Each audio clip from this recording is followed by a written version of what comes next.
সন্তোষ trophy জয়ের পর team ইন্ডিয়ায় পরবর্তী লক্ষ্য রবির।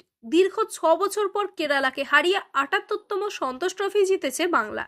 ফাইনালে বাংলার এই জয় এসেছে রবি হাঁসদার করা গোল থেকেই। তাই সন্তোষ ট্রফি জয়ের অন্যতম কাণ্ডারি রবি হাঁসদাকে সংবর্ধনা প্রদান করা হলো পূর্ব বর্ধমান জেলা প্রশাসন ও জেলা পরিষদের উদ্যোগে।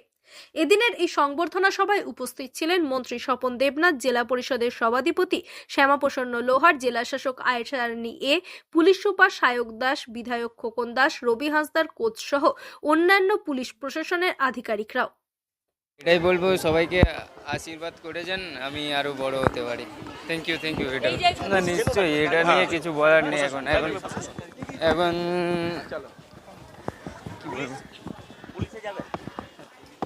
এটা এখন কিছু বলতে পারছি না। নেক্সট লক্ষ্য কি আছে? এটাই দেখে নেক্সট লক্ষ্য কি আছে? ইন্ডিয়া খেলার।